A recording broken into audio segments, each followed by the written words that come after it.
The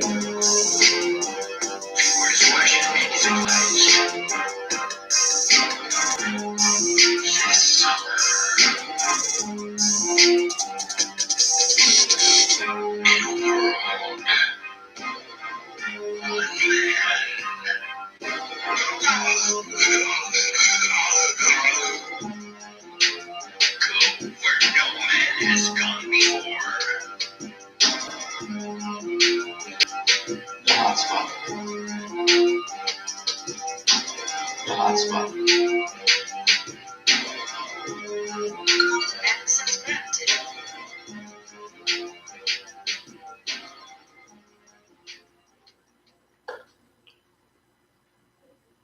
Good evening, beautiful people. How's everybody doing this evening?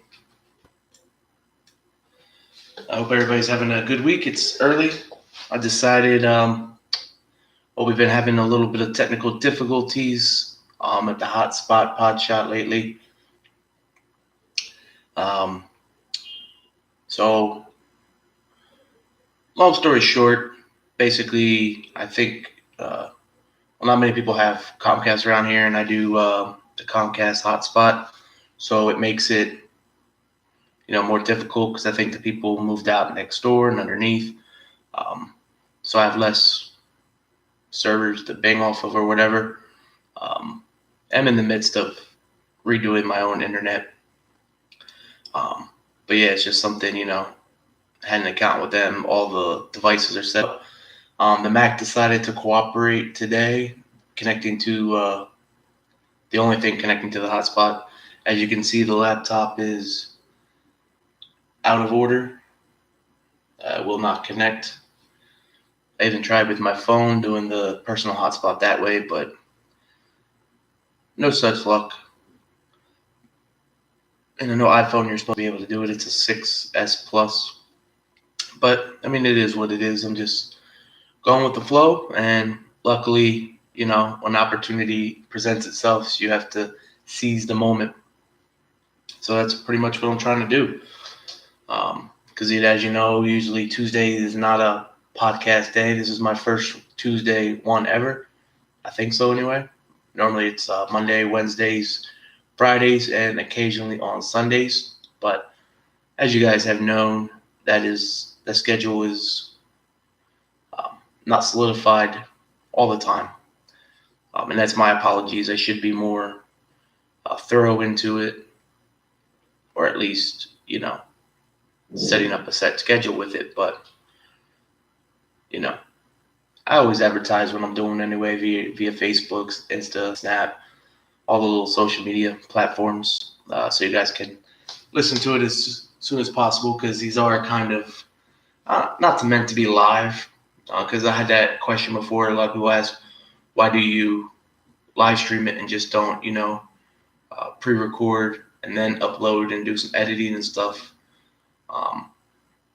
But, like I said, I'm still new to this. I've been, this channel's like 2 months old. I did have one last year that got compromised because of my name being a very popular name, Brandon Flowers. You got the lead singer of the Killers, who is still with the Killers, but he also does a lot of solo stuff too. So he's flooding YouTube. And he's obviously a lot more famous than I am, or probably ever will be. He kind of got the first, notch. And then, of course, there's the football player from Virginia Tech that played for the Kansas City Chiefs, and then briefly the San Diego Chargers. But yeah, it's hopefully everybody's having a good week. Mine's has been pretty good so far, besides this debacle with the technical difficulties. Anna Rose was supposed to be on tomorrow's podcast, Thursday morning. That was kind of her only available day, but with technical difficulties arising and also her hectic schedule right now, it has not been trying to postpone it for either next week or the week after, definitely in April. Voting for, at least in the Reading area, is the 21st of May this year. and I have not had any luck with Wally Scott or Eddie Moran. I will also try them this upcoming uh, week, hopefully, just to, you know, they don't want to do it, they don't want to do it, but I think it's good because, I mean, a lot of local people listen and watch, so it's been, and I could definitely see Wally Scott putting up a fight just because he's already the current mayor, and I'm sure he has a lot of duties on his plate besides, the re-election coming up. So we'll start off with Q&A. There was some questions in the inbox, and as I like to do with all the questions, is answer them truthfully and to the best of my ability. All right, so first one we got from a random person, anonymous. You're into conspiracy theories, it seems. Yes, I am. If the world is spinning at 1,000 miles per hour, how can a plane going 500 to 600 miles per hour, which is quote unquote what the average jetliner goes, ever make it from the East Coast to California? That's a good question.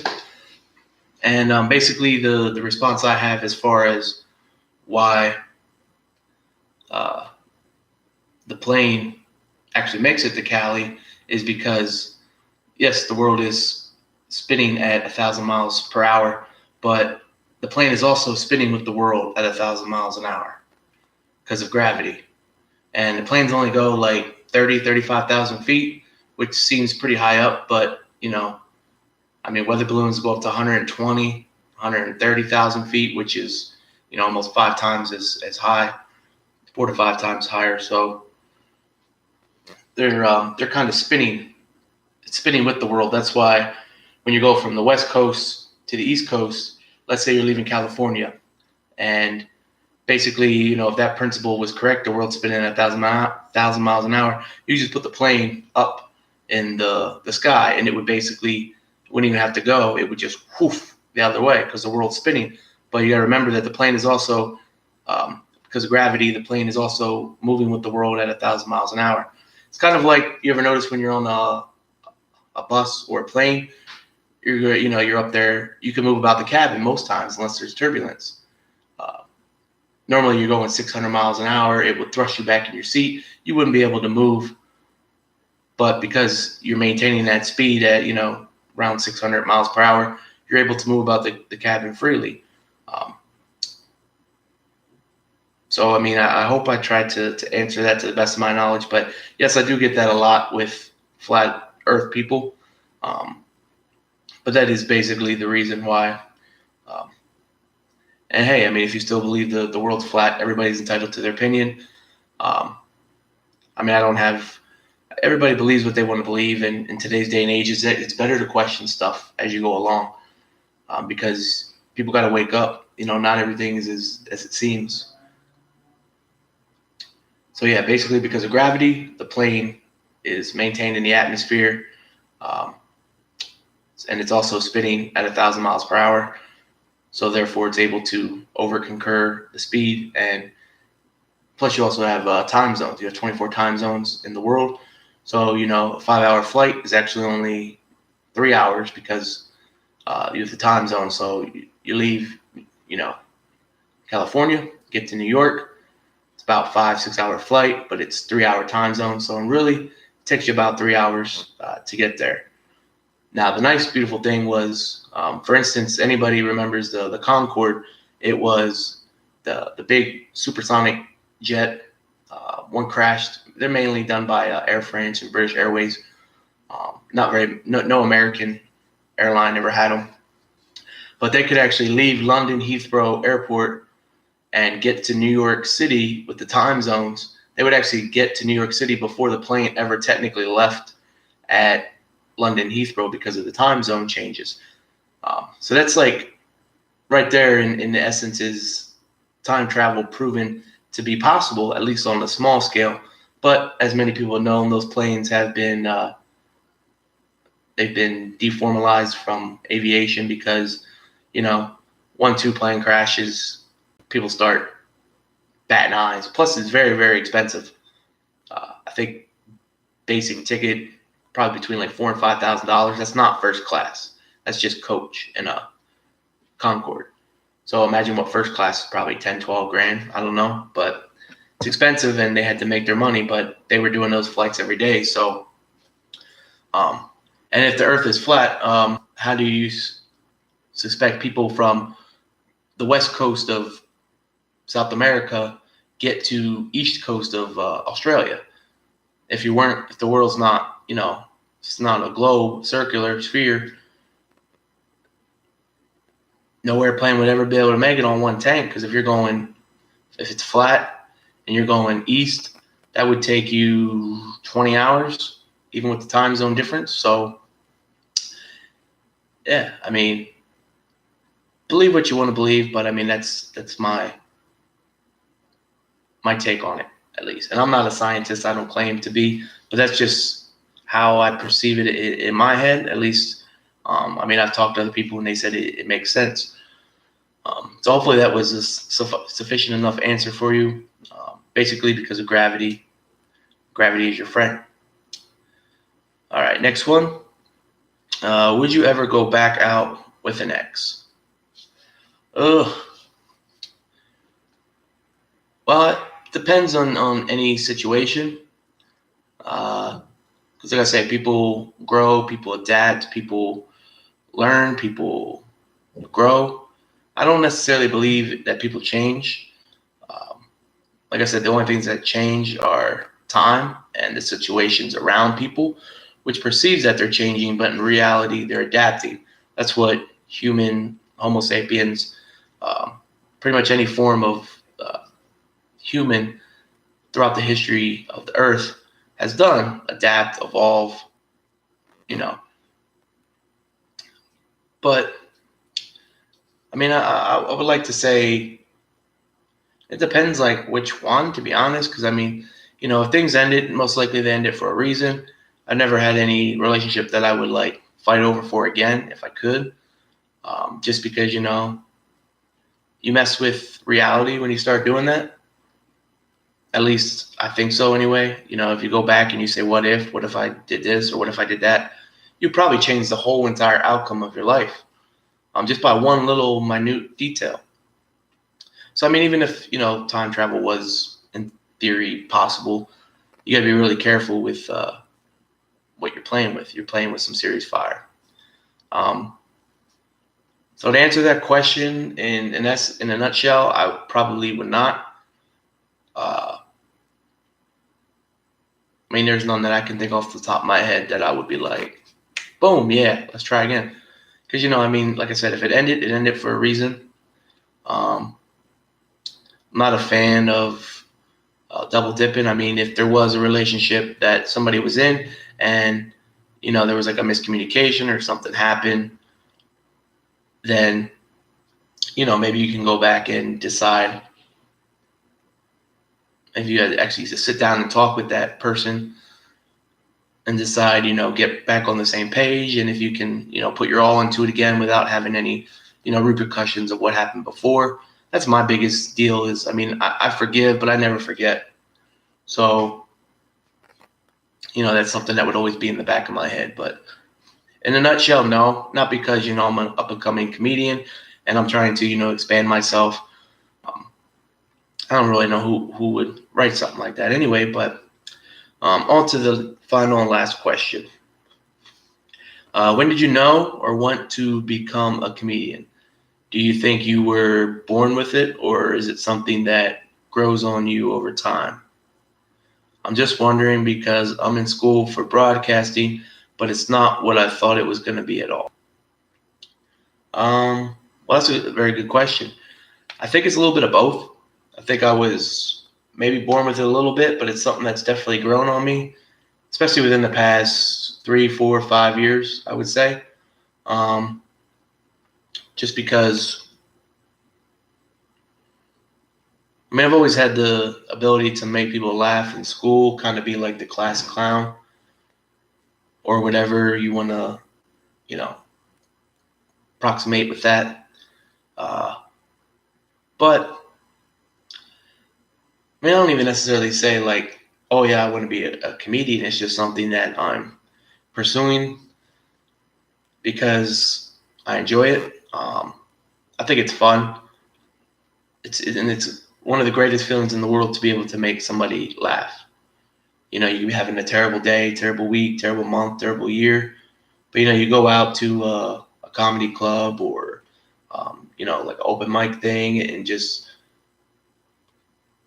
you know you let out.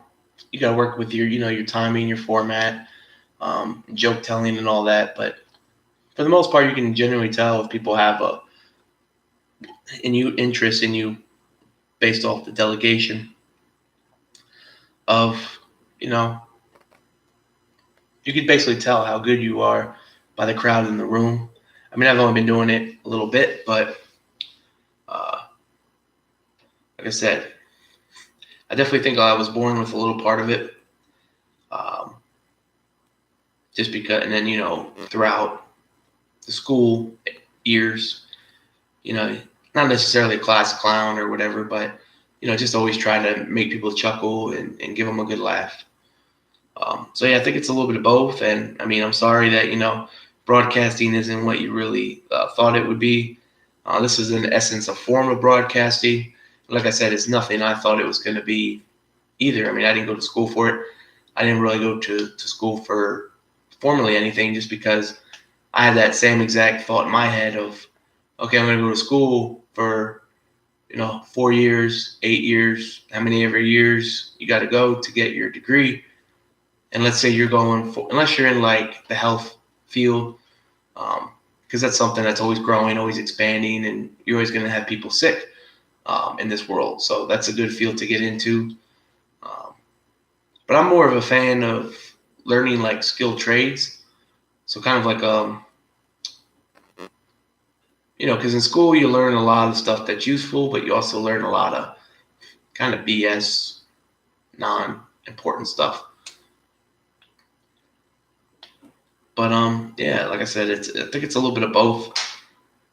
But like I said, people that know me know usually like once a year there's something that new that I want to try. And I mean, the main thing is at least I try it. I might not see it through to the end each and every time, but that's probably because it's I don't know. It's just one of those things, you know. You give it a go, and then you realize basically what you said. This isn't what I thought it was going to be at all. I mean, in essence, not necessarily saying I'm a quitter, but you know, if you're going to have the same results in the long run, I mean, I would concur with why not. So yeah, that's the questions we have on the Q&A for this podcast. If you have any questions, concerns, comments, interest of discussions, uh, the channel email is bdun1987@gmail.com. Like I say, or you can also do it in comments if you like. But usually most people that I've seen write in, and I average about one to two or three an episode. Usually like 4 or 5 inquiries a week. And I try to space it out. Sometimes I don't do Q&A, but lately it's been lining up where I can. So yeah, if you're new or if you're joining me after one of my earlier ones, you may have noticed a little intro in the beginning. No more Foxy Brown. I did go off a little rant about that. I don't know if it was the last one or the one before that. But it was definitely recently when I talked about the monetization and the way YouTube, develops and all that stuff. So yeah, I guess we'll get into it since the little intro is over. I like to start off, not like a big golfer fan, but let's give it up for Tiger for a second. I mean, dude is a legend. and he did another one, and I think it's been like over a decade since he won his last uh, big one. I mean, I know he's won like a couple other events or whatever, but this is his first majors win. He got the green jacket, so I mean, I'm very happy for him. I think he deserved it more than anybody, especially with all he's overcome through his lifetime. Cheating scandal, knee injuries, so on and so forth. It's just really good to see that. Also, the Sixers yesterday, they finally got the win. Well, they evened up the series 1-1 now. So, be interesting to see how that plays out, at least for the rest of the series. They looked like they were having fun this past game, though, and that's important because the first game of the series, they did not look like the Sixers at all. Maybe before they got Jimmy Buckets. But yeah, Ben Simmons was playing awful. Embiid was basically non-factor.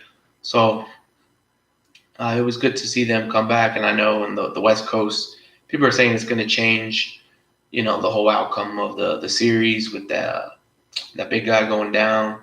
Don't remember the name off the top of my head. I know it just happened. But that ended up making the Clippers one of the biggest comeback games, one of the biggest comeback games in NBA history, at least for the playoffs that I know. I think they were down 31 and they won by a couple. So that's good. What else we got? Any live under a rock? The Cathedral of Notre Dame in France caught fire. They say it was accidental, but me being a conspiracy theorist type personality, you could say that I call BS all up and down this. Just because it's Notre Dame, it's not like it's bodega on the block or something. I mean, you're talking something that's been around for almost 1,000 years, and to just let it crumble. I mean, yeah, I know France is a terribly designed city, and fire trucks and all that, personnel that needed to take care of the situation couldn't do so according to their, doing what they needed to do because the streets are so narrow that you can't even really get, fire truck at the right angle, the right position to do what you got to do, which yes is sad in a way, but I mean, I feel, if you want to go symbol for symbol, I mean, that's up there with 9/11. I mean, we compromise that as, terrorist attack, and, they categorize this as an accidental fire. But it's kind of like, how do you have an accidental fire? They said, like, the paintings they were remodeling some of the stuff, and, I really don't know. But a lot of people are, making the big deal about stuff that was left behind. And in essence, yeah, everything that the structure was made out of, wood, concrete, mainly. That's the only way, because you can't have concrete just that high with like no infrastructure. It'll just, crumble on itself. But I think it's a sad day for France. I mean, I already know they got hundreds of millions of dollars to rebuild it.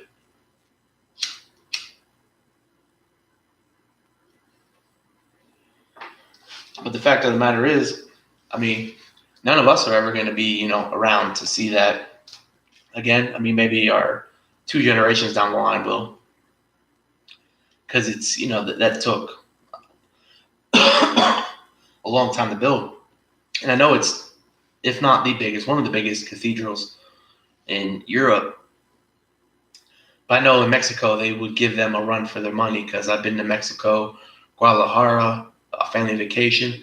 And some of those cathedrals, I mean, you gotta say, Catholics, they really know how to party. They got these big, extravagant cathedrals with all this architecture to the all high, super tall ceilings. It's just, it's all inspiring. But like I say, I don't want to get into it really because to me, church, I don't want to say it's a money racket, but I mean, I said on one of my first couple podcasts that, how I felt about it. So it's kind of, it is what it is, one of those situations.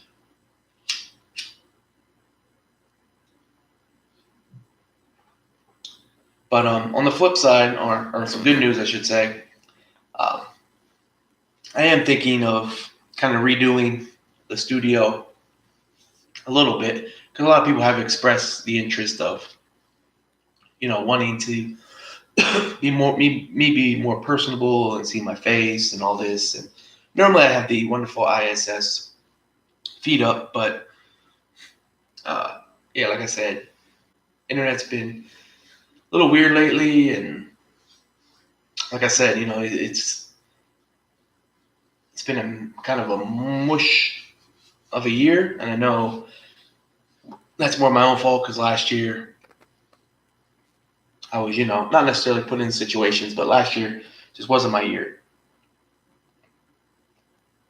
But I really have no reason to make this year not my year. I mean, I know I make a lot of excuses of, in school and jobs are very hard to, find that are flexible. I mean, I could get a job, but, like 15, 20 hours a week ain't going to really, do it for me or really anybody.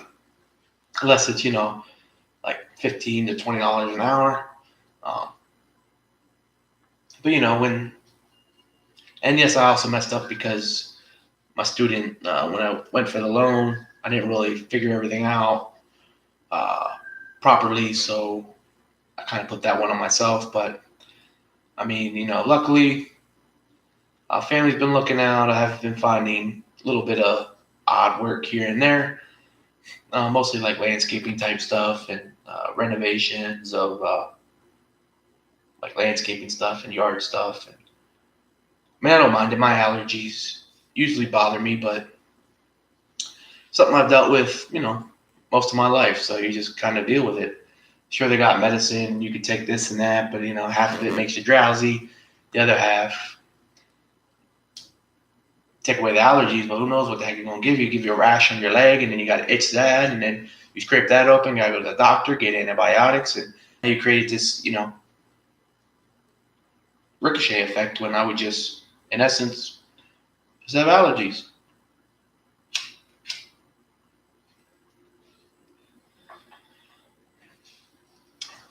So yeah, there's also talks of another podcast.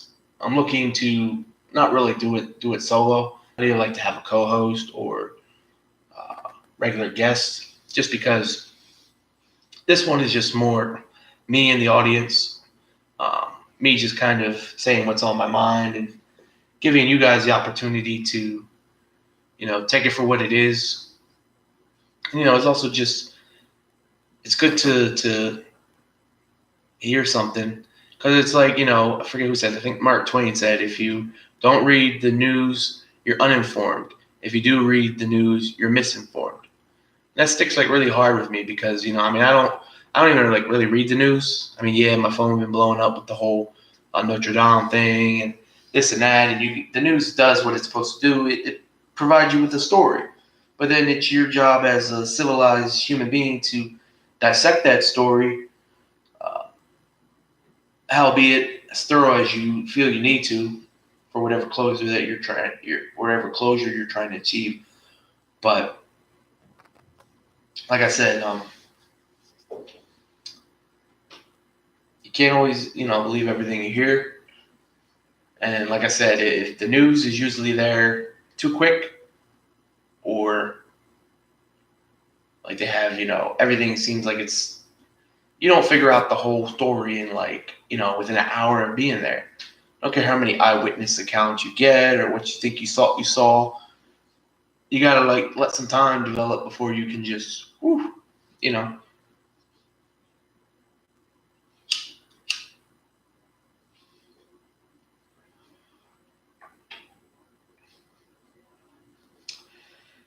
So yeah, man, I don't know if I'm having a brain fart or I'm not used to doing these on a Tuesday. I think that's what it is.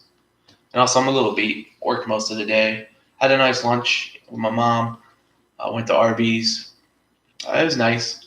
Like I say, no matter how busy everybody gets, you always gotta make time, in essence, for family. I know it's something that I've probably seen like I've neglected a lot over time, and I apologize for all my friends and family because of that. I mean, I know when I was with Domino's for the long tenure, they never cared about me. I mean, besides my 1 week vacation a year, I had to do 60 to 80 hours a week, depending on what store I worked at, and that's a lot of time right there. And yeah, I mean the pay wasn't bad, but I've had money and I've had, well, I can't say I've had money. I've had decent amount of money and I've been dirt broke, homeless, poor, and I'd rather take the latter, which is dirt broke, homeless, poor. Maybe not like necessarily homeless because it was, but I think everybody should have to kind of go through that or go through something like that because it really strengthens you and you really find out who you are. Because most likely when you're like living like that, your social circle dies down pretty drastically. Because I mean, nobody's gonna mess with you when you're broke, poor, homeless. I mean, it's just you, your thoughts, God, and whatever means of necessity you have for your modes of living. Like everybody says, I didn't have it bad because basically I was living out of the CRV for a little bit, and that's sheltered. It has a roof, not necessarily going to get wet like with the rain. I mean, it's not really like comfortable. Yes, it's slept me, or it was a place for me to sleep, but I mean, I tell that story to a lot of people, and they're like, "Oh my God, that's awful." Because I mean, if you had like a minivan or like a camper, I mean, it wouldn't be that would be my ideal of like super ultra realistic living. You get like a nice 29 to 32 foot camper, fifth wheel. You get like a camping site. You pay a little bit. You got your electric. You live off the land. Go out to eat once in a while. But it's sufficient living because I mean you're not paying for this $400,000 or $500,000 home that is nice in reality, but isn't necessary at all. You got like 4 guest bedrooms. Like you didn't even have that many people over at one time. Just ridiculous. I mean, I guess if I ever do make it, we'll find out because we'll see if I'm, if I practice what I preach or if I need to turn the other cheek. If I go out and buy, like a huge house with all this super unnecessary space, like what you need, you got to have like 4 man caves. Like you don't need that many man caves. You don't need a movie theater. I mean, a library I can't say anything bad about because if you're reading the books or if you're involved in information, that's a good thing. But if they're just there collecting dust, looking pretty in your extravagant home, you're a piece of crap. Sorry, not sorry. Sorry, that was a water bottle. But yeah, I mean, like I always said, if you could spend 40, 50 grand on a nice double wide, I'm sure now you could even like kind of build your own, not build your own, but you know what I mean. Like they walk you through the process. You can kind of design your own home and put in what you want, whether you want like 1 bathroom, 1.5, 2 bedrooms, 3 bedrooms. Because basically you have 2 trailers side by side. I don't know the exact dimensions off the top of my head.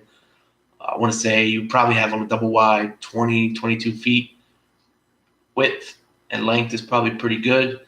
I would say close to 60, because that wouldn't be double. That would just be, if they're side by side, it would just be the length would still be 60. I think they're like 10 and a half, 11, maybe even 12 feet wide. I don't really know. I should have done my research if I'm going to brag about double wide trailers here, but yeah, I mean, you could do all kinds of things with them. You might not have like the best insulation, but I mean, as long as you don't live in like Texas where you're going to get like a tornado, or Louisiana where it's gonna take on water like a wash basket, or if you like move to Boston with those winters, probably not your best bet. But I mean, if you live if you got like 35 other trailers around you, yeah, that's called a trailer park. And yeah, I know trailer park trash, but hey, that's good living right there. All the amenities. I mean, some people that's all they have. I've seen some really nice interior trailers that probably shit on half of your homes. No offense, just saying. Just saying. Uh, but yeah, that was a nice little. Sorry about that little rant with the living, but I try to, I mean, because I feel like even if you do have a good job, you're still gonna have like more hobbies. You know, you might, you're making more money. You might go.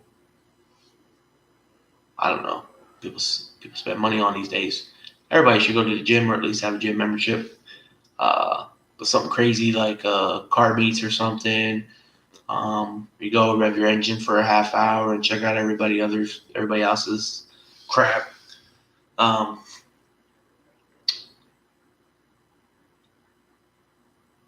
yeah, and usually people that have money, more extravagant cars, which I mean I can't really say nothing there because I mean I had an Audi A8 when I got a little bit of money.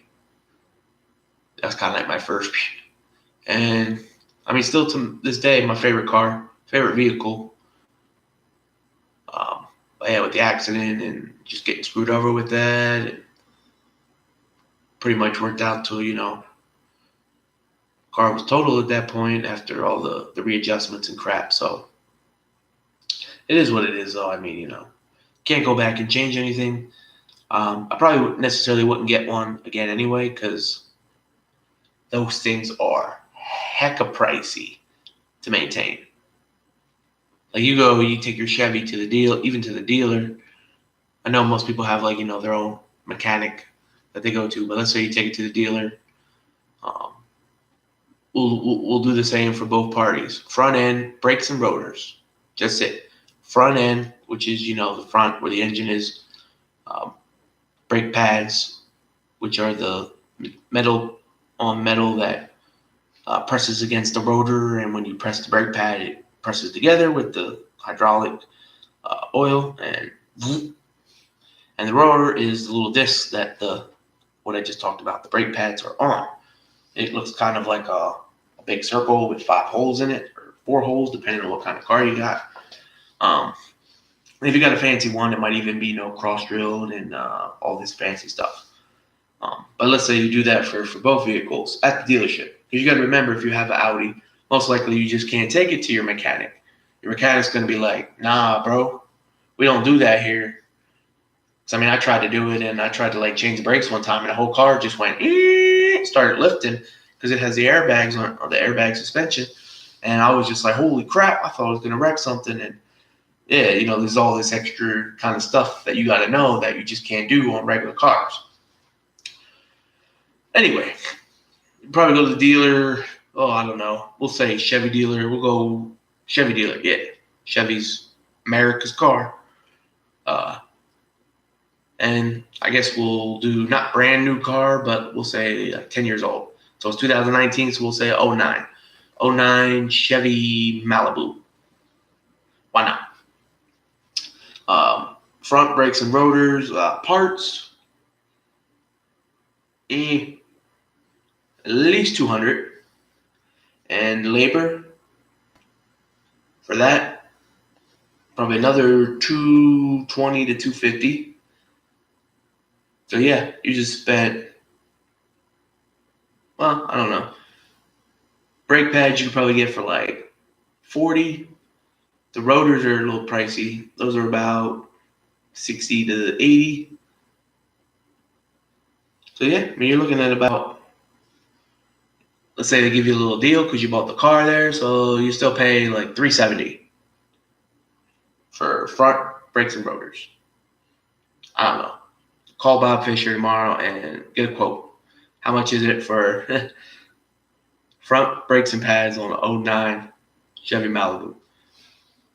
But anyway, back to the Audi. So Audi, you do front end, same thing, brakes and rotors at the dealership because you have to. I mean, some mechanics will probably do front end brakes and rotors. I know my mechanic did before I went to Georgia because I wanted to make sure bitch was fresh.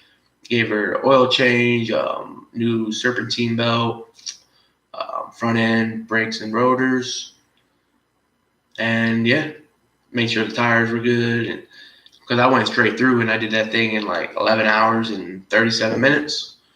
95 speed limits, 65, 70 in some places, and I was not going 65, 70. I'll just tell you that. But all right, you take that to the Audi dealer on 183 because that's the only one we really got around here. And you say, hey, Charlie, I got an '09 Audi. We'll keep it basic. A4. We're not going to go A8. Well, I guess we should go A8. Nah, because '09, '08s are like way more high tech than I had an '04 Audi A8. 4.2, which is basically the same thing that they put in the Audi R8, but the R8 has like a turbo and it's just lighter because the A8 is huge. Like if I had that and I was homeless, that's like a twin size bed. It got a refrigerator in it. I mean, the car has to be running, but it had the little window shades you could pull down in the back. Like I never had anybody else drive me in it, like a chauffeur. I wanted to so bad because even with the seat like all the way back, you had enough room to get a footrest out if you wanted to. And I'm not bragging. I'm just saying Audi really knows what they're doing when they, you paying for luxury. You paying for luxury with Audi. But anyway, keep getting off topic here with front end brakes and rotors. All right, so you take it into Charlie, and you didn't buy the car there. And they know this is the only place that you can come. So right out the bat, they charge you $39.95 just to talk to you. Just to talk to you. Or what they quote unquote look it over. I'm going to give it a little look over. This ain't even no diagnostic test. Like if you got your check engine light, you might as well just take the car back to the Audi dealership or wherever you got it. Because they're going to charge you like $105 just to check your check engine light. Find out, what's making the ruckus under the chamber of the engine. Dang, I keep getting off track with this front end brakes and rotors.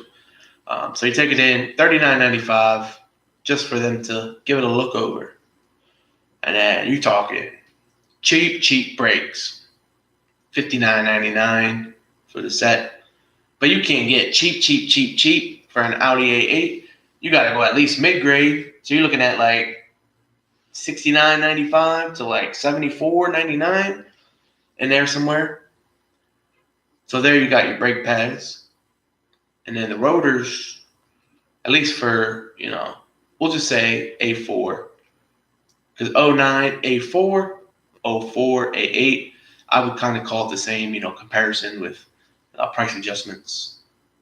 Because it's still Audi, but, the prices would be more now because parts and labor and all that shit. But rotors, over $100 for the front on the Audi. So we'll just say, 105. So that's 210 plus 75.95. So that's almost a little under 300. And then you have your $39.95. So you're over 400 now. Throw taxes on that, you're looking at like 430. And then we haven't even got for them to put it on. the Audi dealer, they take a lot of smoke breaks, a long lunch break, and they still count that as working on your car. Because they'll say it takes 4 hours to do front end brakes and rotors. Now, I'm no mechanic, but it would not even take me 4 hours to do front end brakes and rotors. Well, if I messed up, it probably would, but that's a long time. And don't quote me, that's not, we'll say they write it up in their computer as, 2.5 hours.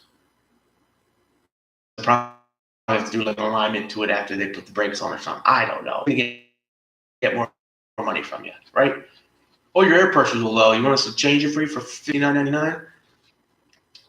But yeah, so there you're looking at the dealership probably close to $600 just for front end brakes and rotors. And you have to get that done once every 2 years. Maybe you might have to get pads in between there, like once. So you're looking at like $250 just for that. And my mechanic, he did like basic stuff on the Audi. I think for that trip to Georgia, the serpentine belt, front end brakes and rotors, and labor, it was like $450, which isn't bad. Because like I said, I got the silver, I got the mid-grade stuff. And plus, still love Eddie. I still see him once in a blue moon. Shout out to Eddie. Eddie's Garage, Nicholas Street.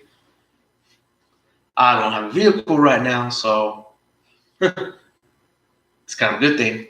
And then I got pretty savvy. Once I started getting into the Honda game, I really started messing with it. Because, if you mess up, you can go to the, any auto parts store. Nothing costs more than like $40. Anything you want, $40 or less. $40 or less. I mean, except for like an engine or brake pads, good ones, like top of the line racing performance, $40. Spark plug wire, $40. Diamond cut 4-piece spark plug, $40. It was beautiful. I mean, I did a lot of internal stuff. I mean, I messed with like the up in the cam system one time on the dual red, and then the single cam one. I mean, I went down to the head with that.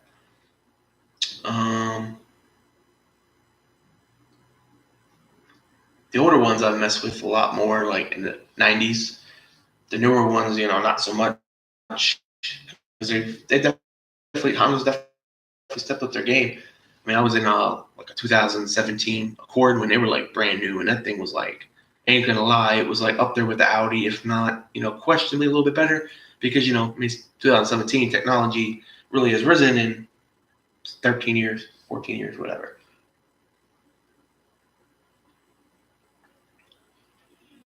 But yeah, I mean, I live pretty minimalistic. I just take the bus. Bus, at least in my area, runs, efficiently to most areas I need to go, and I don't really mind walking at all. So, I mean, I've walked 8 to 11 miles a day, no problem. I mean, it's not like the greatest, but you just something that you got to do, and you get to explore, look at the sights, check out people's properties and streets, observe your surroundings, basically.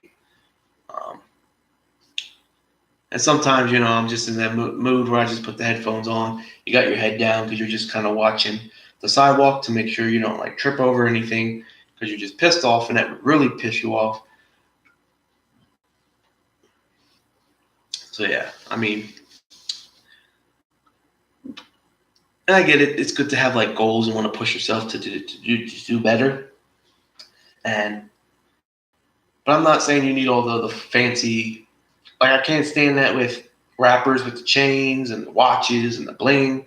It's just, come on. We know you got money.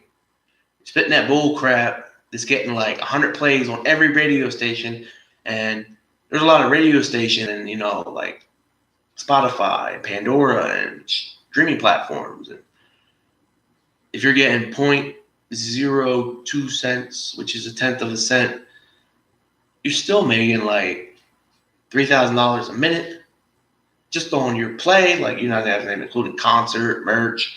I mean, I've done a lot of research into this stuff, and I mean, I know how much these guys make bank, and yeah, you have to pay your agent, and you probably got a lot of like royalties and different endorsements and stuff like that, sponsorships, which are also nice that come in. Like LeBron and Jordan, these dudes make more off of the court than they do on the court. And we're talking like the Jordan sponsorships and, Nike and just anything that you're on, you're getting money. And I mean, Jordan was on everything. He was even, and that's a good closing statement, I feel. Everybody always tells me LeBron versus Jordan. That's a very valid question, because you have contemplated the greatest player of at least that generation, and LeBron, I would definitely say, is, if not the greatest, one of the greatest of this generation. But, and there's a lot of other, you could, I don't know, Steph Curry, you could throw his hat in the ring too. I mean, he might not, they have different roles, that's the problem. But I mean, if you're comparing Kobe to Jordan, I mean, not Kobe, sorry. You could also throw Kobe in there too. I mean, I would say he'd be a stand-in if it wasn't for all the rape shit, but LeBron, I got to go with Jordan. And I'm not talking about stats, rebounds, assists, whatever, steals. I'm talking about the NBA when he was playing in the 80s and the 90s. And I think he retired in like the early 2000s with the Wizards, but let's not count that, all right? We're talking strictly Bulls. It was a different game. Like LeBron, I'm pretty sure he would have been injured like half the season, most of his career. They're taking like shots. And it's the same with every sport. Look at football. I mean, now you like touch the quarterback, you breathe on him, you didn't ask him how his week went, they'll throw a flag on you, and then bam, you're back 15 yards. When before, like Troy Aikman, dude, this dude took hits. Like, I'm talking like, and that's not just because Dallas never really had like an offensive line until recently, but the fact that fucking Troy Aikman took like, boom, shots. Quarterbacks in general, shots. They didn't throw the flag back then. Now it's like, like, I still enjoy football, but to me, that's a blunder, especially with like baseball. Look at baseball. They have instant replay. You don't need instant replay. The game's already 4 hours long.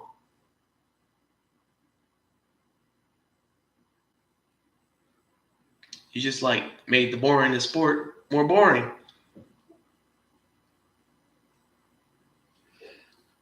I'm just kidding. I mean, I still love baseball.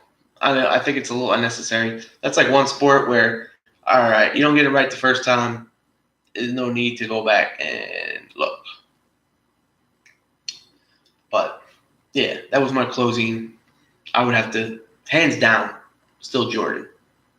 I mean, I'm not talking anything about stats. I'm talking about playing a different game. Like, if you put Jordan in his prime now, with the way the rules are now, what's not to say the boy doesn't have, like, Will Chamberlain-type games all the time, dunk it from the foul line like Zion, and I don't know. But that's just how I feel. I would have to say, because it was a different game back in the 80s and 90s, it was much more physical than it is now. Now it's like you just drive through the paint and you could just, kind of like brush jerseys with the guy and they'll be like, oh my goodness, what was that? Back in the day, they didn't care, like, unless it was like super bad. Just watch game tape from them and just watch a game now, and you'll see it's a whole lot different. They were much more physical back then, not necessarily aggressive, but they were more toned. Like, they just played more physical. Now it's like you got to like relax and play off a step, and, especially in like football, you always have to like. You can't like leave your feet when you go to tackle somebody. Like, they might as well just make it like flag football. mean, these dudes are making way more money than they were back in the 90s and 80s and even the 70s and 60s. And they're just catered to. Like these guys didn't even have helmets back in the day. They had like little condoms for your head. I don't know.